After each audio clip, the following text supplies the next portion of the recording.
Ladies and gentlemen, let me introduce you to the Earth.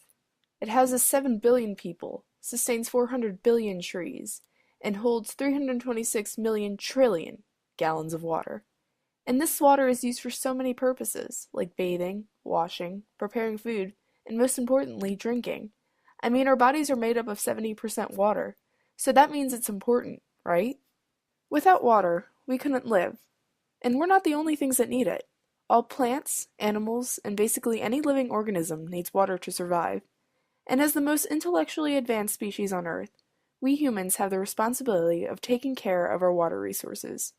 As a result of industrial manufacturing, insufficient waste management, and everyday living, humans account for the largest percent of water pollution.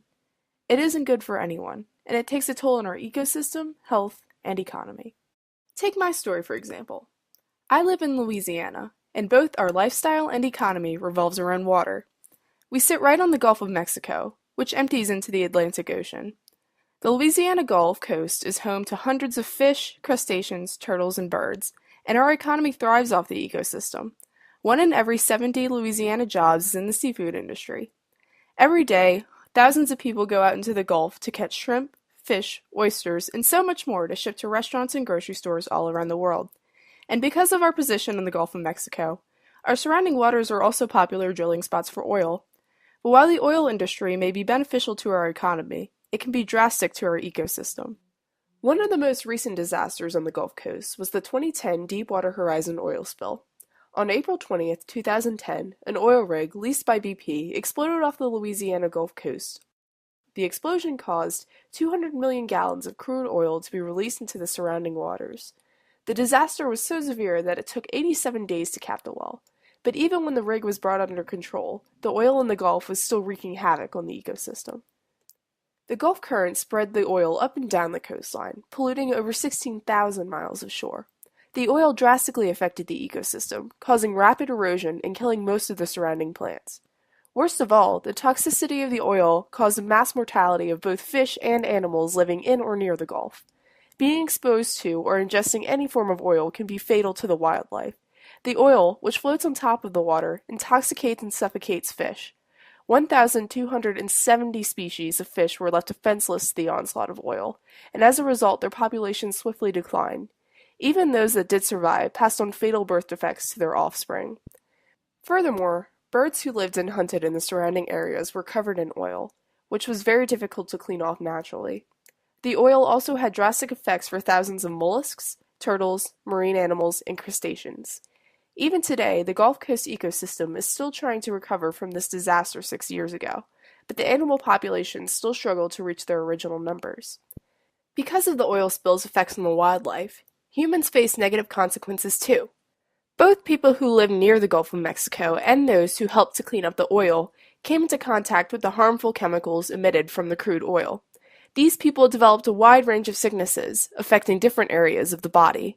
Even a chemical dispersant used to contain the oil caused negative health effects on humans, causing people to develop cancers and respiratory diseases.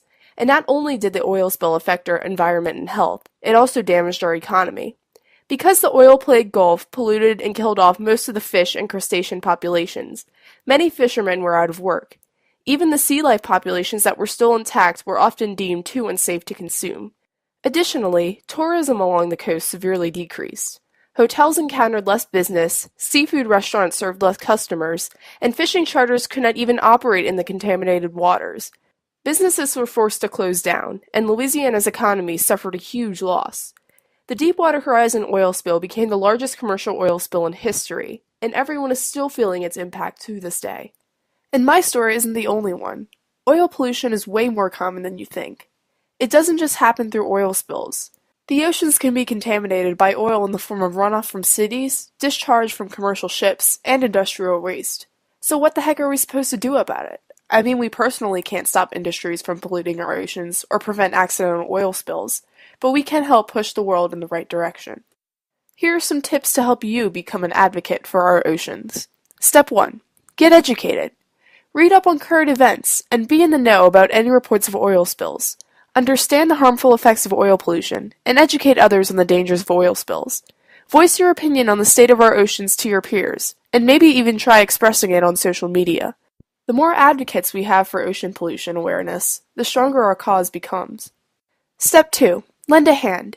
If you hear about an oil spill in your area, try to help out in any way that you can. You can volunteer to be on a cleanup crew, assist in cleaning and rehabilitating the injured wildlife, or just donate money to a helpful organization. Step 3. Advocate towards cleaner forms of energy. Oil pollution would become so much less of a problem if oil and other fossil fuels were not in demand. Advocate towards reducing energy consumption in both the home and your workplace.